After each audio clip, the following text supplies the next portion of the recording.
देव गुरु बृहस्पति भगवान की जय। विष्णु भगवान की जय। बृहस्पतिवार व्रत कथा। प्राचीन समय की बात है। भारत में एक राजा राज्य करता था। वह बड़ा प्रतापी था, दानी था। वह नित्य पर मंदिर में भगवत दर्शन करने जाता था। ब्राह्मण और गुरु की सेवा किया करता था। उसके द्वार से कोई भी याचक निराश होकर नहीं लौटता था। वह प्रत्येक गुरुवार को रखता एवं पूजन करता था। तो हर दिन गरीबों की सहायता करता था, परंतु यह सब बातें उसकी रानी को अच्छी नहीं लगती थी। वह न व्रत करती और न किसी को एक पैसा तक दान में देती थी। वह राजा से भी ऐसा करने को मना किया करती थी। एक समय की बात है कि राजा शिकार खेलने वन को चले गए। घर पर रानी और दासी थी। उस समय भगवान बृहस्पति देव साधु का रूप धारण कर राजा के दरवाजे पर भिक्षा मांगने आए। साधु ने रानी से भिक्षा मांगी तो कहने लगे, हे साधु महाराज, मैं इस दान पुण्य से तंग आ गई हूँ। इस कार्य के लिए मेरे पति देव ही बहुत है। अब आप ऐसी कृपा करें कि यह सारा धन नष्ट हो जाए और मैं आराम से रह सकूं। साधु रूपी बृहस्पति ने कहा, हे देवी, तुम बड़ी विचित्र हो। संतान और धन से तो कोई दुखी नहीं होता, इसको सभी चाहते हैं। पापी भी पुत्र और धन की इच्छा करता है। अगर तुम्हारे पास धन अधिक है तो भूखे मनुष्यों को भोजन कराओ, प्याओ लगवाओ, ब्राह्मणों को दान दो, धर्मशालाएं बनवाओ, कुआं तालाब बावड़ी बाग बगीचे आदि का निर्माण कराओ तथा निर्धनों की कुंवारी कन्याओं का विवाह कराओ, साथ ही यज्ञ आदि करो। इस प्रकार के कर्मों से आपके कुल और आपका नाम परलोक में सार्थक होगा एवं तुम्हें स्वर्ग की प्राप्ति होगी। परंतु रानी साधु की इन बातों से खुश नहीं हुई। उसने कहा, हे साधु महाराज, मुझे ऐसे धन की आवश्यकता नहीं है जिसको मैं लोगों को दान देती फिरूं तथा जिसको रखने और संभालने में ही मेरा सारा समय नष्ट हो जाए। साधु ने कहा, हे देवी, यदि तुम्हारी ऐसी इच्छा है तो जैसा मैं तुम्हें बताता तुम वैसा ही करना। बृहस्पतिवार के दिन घर आंगन को गोबर से लिपना, अपने केसों को पीली मिट्टी से धोना, केसों को धोते मैं स्नान करना, राजा से कहना वह हजामत करवाए, भोजन में मांस मंदिरा खाना, कपड़ा धोबी के यहाँ धुलने देना। इस प्रकार 7 बृहस्पतिवार करने से तुम्हारा सारा धन नष्ट हो जाएगा।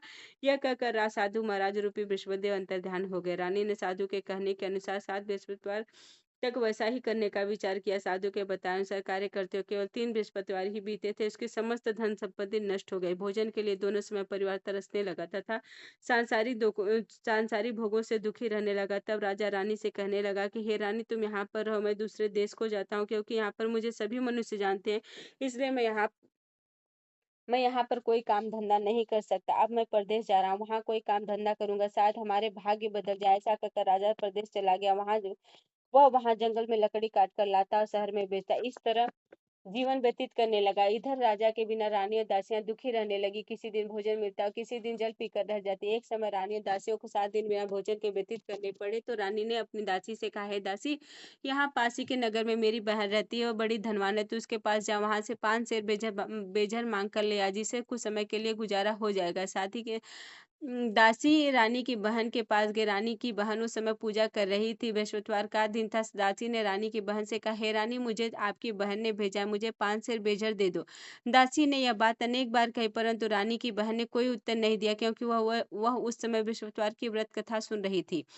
जब दासी को रानी की बहन से कोई उत्तर नहीं मिला तो बहुत दुखी हुई। उसे क्रोध भी आया और वह लौटकर रानी से बोली, हे रानी, आपकी बहन बहुत ही घमंडी है। वह छोटे लोगों से तो बात भी नहीं करती। मैंने उससे कहा तो उसने कोई उत्तर नहीं दिया। मैं वापस चली आई। रानी बोली, हे दासी, इसमें उसका कोई दोष नहीं। जब बुरे दिन आते तब कोई सहारा ही नहीं देता। अच्छे बुरे का पता विपत्ति में ही लगता है। जो ईश्वर की इच्छा होगी वही होगा। यह सब हमारे भाग्य का दोष है। उधर रानी की बहन ने सोचा कि मेरी बहन की दासी आई थी, परंतु मैं उससे नहीं बोली।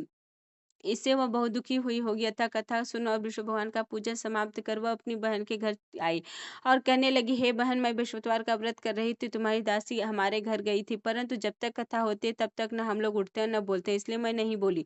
कहो, दासी क्यों गई थी? रानी बोली, बहन, हमारे घर अनाज नहीं था, वैसे तुमसे कोई बात छिपी नहीं, इस कारण मैंने दासी को तुम्हारे पास 5 सेर बेजन लेने के लिए भेजा था। रानी की बहन बोली, बहन देखो, बृहस्पति भगवान सबकी मनोकामना पूर्ण करते हैं। देखो, शायद तुम्हारे घर में भी अनाज रखा हो। ये सुनकर दासी घर के अंदर गई और वहां से एक घड़ा बेजर का भरा मिल गया। उसे बड़ी हैरानी हुई, क्योंकि उसने एक एक बर्तन देख लिया था। उसने बाहर आकर रानी को बताया। दासी अपनी रानी से कहने लगी, हे रानी, देखो, वैसे हमको जब अन्न नहीं मिलता तो हम रोज ही व्रत करते हैं। अगर इनसे व्रत की विधि और कथा पूछ ली जाए तो उसे हम भी कर लिया करेंगे। दासी के कहने पर रानी ने अपनी बहन से बृहस्पतिवार व्रत के बारे में पूछा। उसकी बहन ने बताया, हे रानी, बहन बृहस्पतिवार को सूर्योदय से पूर्व उठकर स्नान करके बृहस्पतिवार का व्रत करना चाहिए, लेकिन उस दिन सिर नहीं धोना चाहिए। बृहस्पतिवार के व्रत में चने की दाल और मोनक्को से विष्णु भगवान का केले के वृक्ष की जड़ में पूजन करें तथा दीपक जलाओ।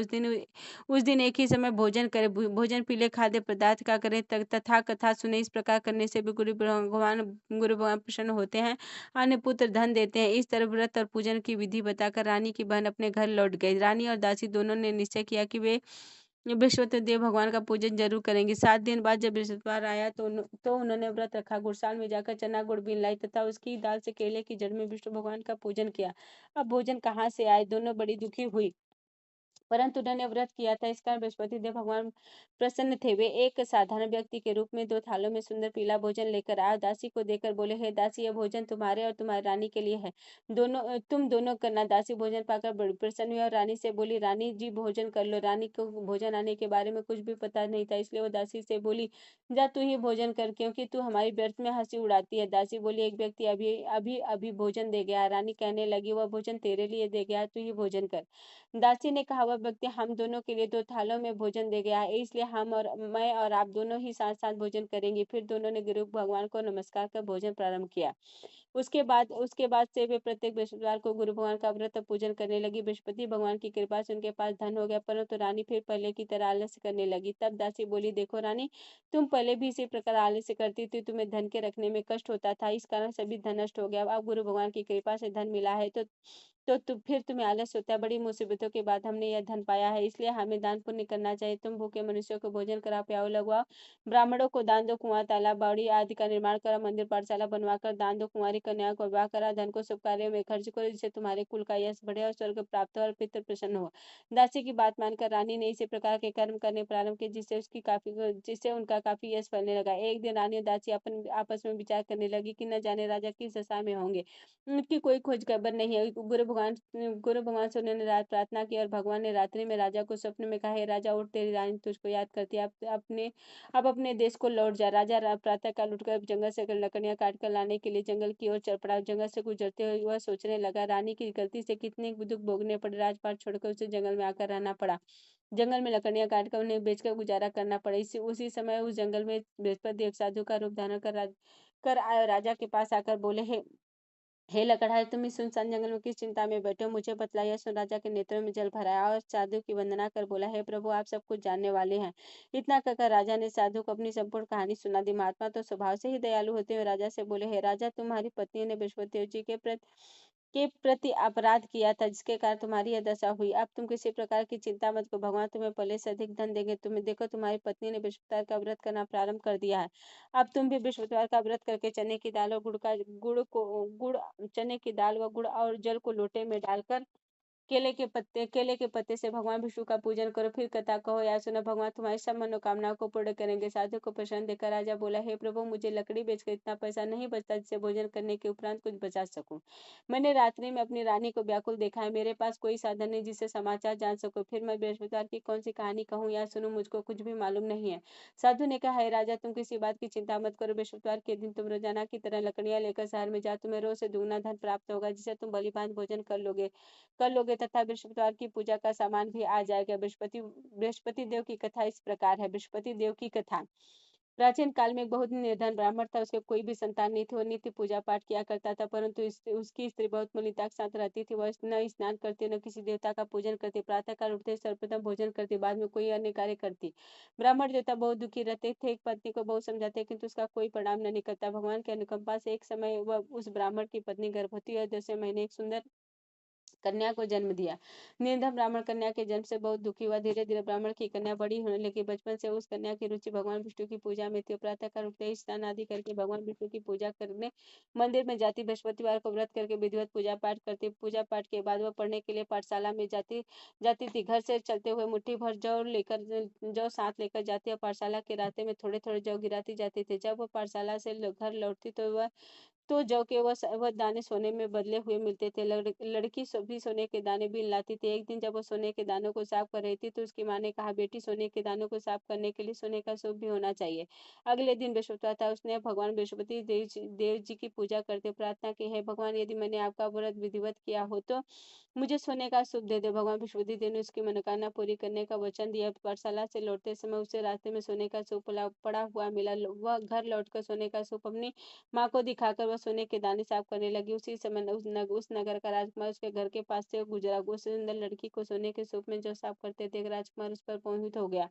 महल में लौटकर राजकुमार ने राजा से उस लड़की से विवाह करने की इच्छा प्रकट की। तो राजा ने ब्राह्मण को महल में बुलाकर राजकुमार से अपनी लड़की उसकी लड़की की विवाह की बात की। ब्राह्मण तैयार हो गया। धूमधाम से उस लड़की का विवाह राजकुमार से हो गया। दुल्हन बनकर ब्राह्मण की लड़की महल में चली गई। लड़की के चले जाने से ब्राह्मण फिर निर्धन हो गया। उसे कई कई दिन भोजन भी नहीं मिलता था। बहुत दुखी होकर ब्राह्मण एक दिन अपनी लड़की के पास गया। उसने अपने पिता से निर्धनता का समाचार सुनकर उसे बहुत सा धन देकर पिता को विदा किया। उस धन से ब्राह्मण के कुछ कुछ दिन तो आराम से गुजर गए, लेकिन जल्दी ही फिर भूखे मरने की हालत हो गई। ब्राह्मण अपनी लड़की से धन लेने के लिए फिर महल में पहुंचा। लड़की ने पिता की बुरी हालत देखकर कहा, पिताजी, आखिर आप कब तक मुझसे धन लेकर जीवन यापन करेंगे? आप कोई ऐसा उपाय क्यों नहीं करते जिससे आपका घर धन संपत्ति से भर जाए? ब्राह्मण ने कहा, मैंने तेरी माँ को बहुत समझा लिया, पर उसकी समझ में कुछ नहीं आता। उसका फूहड़पन नष्ट हो तो घर की निर्धनता भी दूर हो जाए। तब उसको सोचकर लड़की ने पिता से कहा, पिताजी, आप कुछ दिनों के लिए माँ को मेरे पास छोड़ जाओ।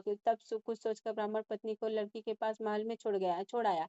लड़की ने अपनी माँ को से कहा, माँ, तुम प्रातःकाल स्नान करके भगवान बृहस्पति देव विष्णु जी की पूजा अवश्य करना। पूजा करने से तुम्हारी निर्धनता अवश्य दूर हो जाएगी। लेकिन उसकी माँ ने उसकी कोई बात नहीं मानी। तब क्रोधित होकर लड़की ने अपनी माँ को एक बंद कक्ष में बंद कर दिया। सूर्योदय के समय माँ को उठाकर जबरदस्ती उसे स्नान करा और फिर मंदिर में ले जाकर भगवान बृहस्पति देव की पूजा कराई।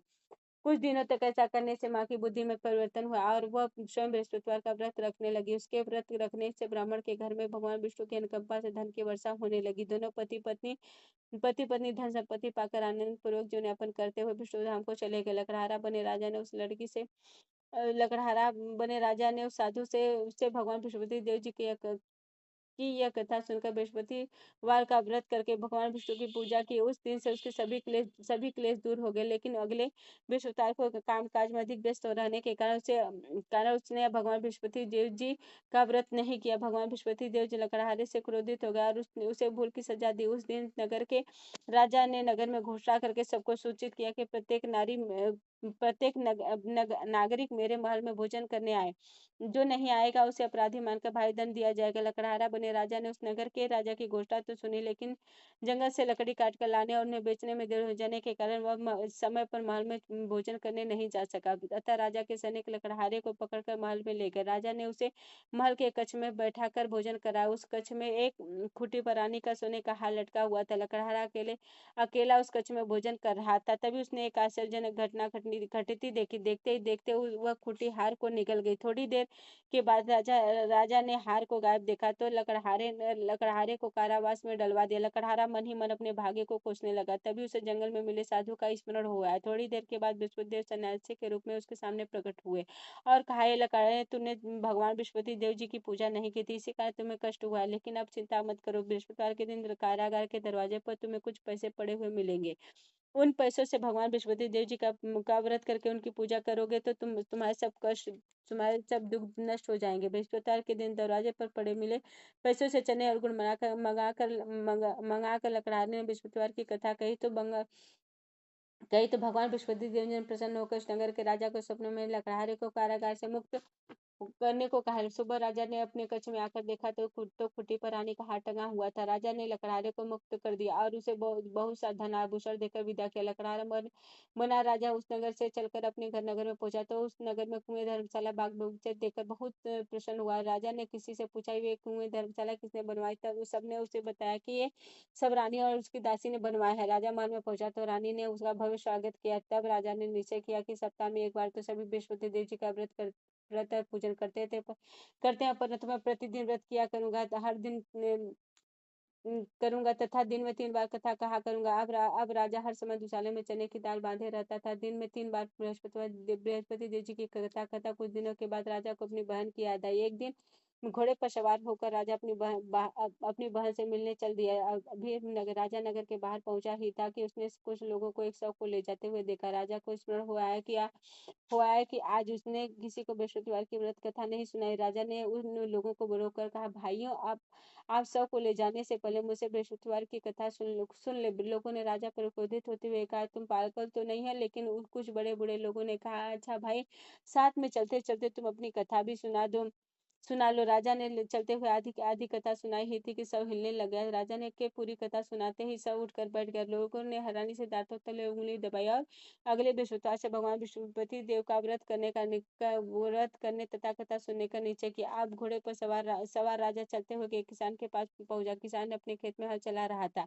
राजा ने कहा, अरे भाई, मुझसे बृहस्पतिवार की कथा सुन लो। किसान झुंझला कर बोला, अरे अरे भाई, देख नहीं रहे, जितनी देर में तुम्हारी कथा सुनूंगा उतनी देर में पूरे खेत में हल चला लूंगा। तो राजा निराश होकर चलने लगा। तभी किसान के बल लड़खड़ाकर जमीन पर गिर पड़ा। किसान के पेट में भी जोरों का दर्द होने लगा। उस किसान की पत्नी जब खाना लेकर आई तो उसने किसान से इस बारे में पूछा। किसान ने घुड़सवार की पूरी कहानी सुनाई। किसान की पत्नी दौड़ती हुई राजा के पास पहुंचकर हाथ जोड़कर बोली, भैया, मैं तुम्हारी कथा सुनने को तैयार हूँ। राजा ने उसके साथ खेत पर पहुंचकर बृहस्पतिवार की कथा सुनाई। तभी बैल उठकर खड़े हो गए। किसान के पेट का दर्द भी तुरंत ठीक हो गया। राजा अपनी बहन के घर पहुंचा तो उसकी बहुत आवभगत हुई। अगले दिन सुबह उठकर राजा ने देखा कि घर के सभी लोग भोजन कर रहे हैं। किसी भूखे को बृहस्पतिवार की कथा सुनाए बिना राजा भोजन नहीं करता था। उसने बहन बहन से कहा, बहन, क्या घर में कोई ऐसा व्यक्ति है जिसने अभी तक भोजन न किया है? उसकी बहन बोली, भैया, हमारे घर में तो क्या आपको पूरे नगर में कोई ऐसा व्यक्ति नहीं मिलेगा जिसने सुबह सुबह भोजन न किया हो। तब राजा ने बहन के घर से निकलकर उस नगर में बिना भोजन किए व्यक्ति की तलाश की। गडेरिये के घर में उसका बेटा बीमार होने के कारण भूखा रह गया था। राजा ने उसको जाकर बृहस्पतिवार की कथा सुनाई। कथा सुनते सुनते गडेरिये का बीमार बेटा बिल्कुल ठीक हो गया। आज सबने राजा की बहुत प्रशंसा की। एक दिन राजा ने अपनी बहन से कहा, बहन, अब हम अपने घर को जाना चाहते हैं, तुम भी हमारे साथ चलो। कुछ दिन वहां रहकर लौट आना। राजा की बहन ने अपनी सास से पूछा तो सास ने ताने देते हुए कहा, बहू, मायके जाना तो अकेले ही जाना है, मेरे पोतों को नहीं ले जाना। तुम्हारे भाई को कोई संतान नहीं, कहीं तुम्हारी भाभी मेरे पोतों पर कोई जादू टोना न कर दे। दूसरे कक्ष में बहन की सास की बातें सुनकर राजा दुखी मन से अकेला ही अपने नगर को लौट आया। रानी ने जब राजा से कहा कि आप तो अपनी बहन को साथ लाने की बात कहकर गए थे, तो तब थे फिर बहन को साथ क्यों नहीं लाए? तब राजा ने दुखी होते हुए कहा, रानी, हम निसंतान है, इसलिए हमारे घर आना पसंद नहीं करता। रानी ने राजा को समझाया, हे प्राणनाथ, हमें बृहस्पति देव जी ने सब कुछ दिया है, अब भगवान बृहस्पति देव हमें संतान भी अवश्य देंगे। बृहस्पतिवार को विधिवत व्रत करते हुए राजा रानी ने भगवान बृहस्पति देव से संतान के लिए प्रार्थना की। कुछ दिनों के बाद उन्होंने स्वप्न में दर्शन देते हुए कहा, हे राजन, तेरी मनोकामना अवश्य पूरी होगी। एक सप्ताह बाद ही रानी गर्भवती हो गई। 10वें महीने रानी ने एक सुंदर पुत्र को जन्म दिया। राजा रानी जीवन पर्यंत बृहस्पतिवार का व्रत करते रहे। उनके घर में धन की वर्षा होती रही। इस तरह आनंद पूर्वक जीवन यापन करते हुए राजा रानी भगवान बृहस्पति देव की अनुकंपा से मोक्ष को प्राप्त करके सीधे वैकुंठ धाम पहुंच गए। बृहस्पतिवार को विधिवत व्रत करके जो स्त्री पुरुष भगवान विष्णु की पूजा करते हैं, भगवान उनकी सभी मनोकामनाएं पूरी करते हैं। इति बृहस्पतिवार व्रत कथा समाप्त। बोलो बृहस्पति भगवान की जय, विष्णु भगवान की।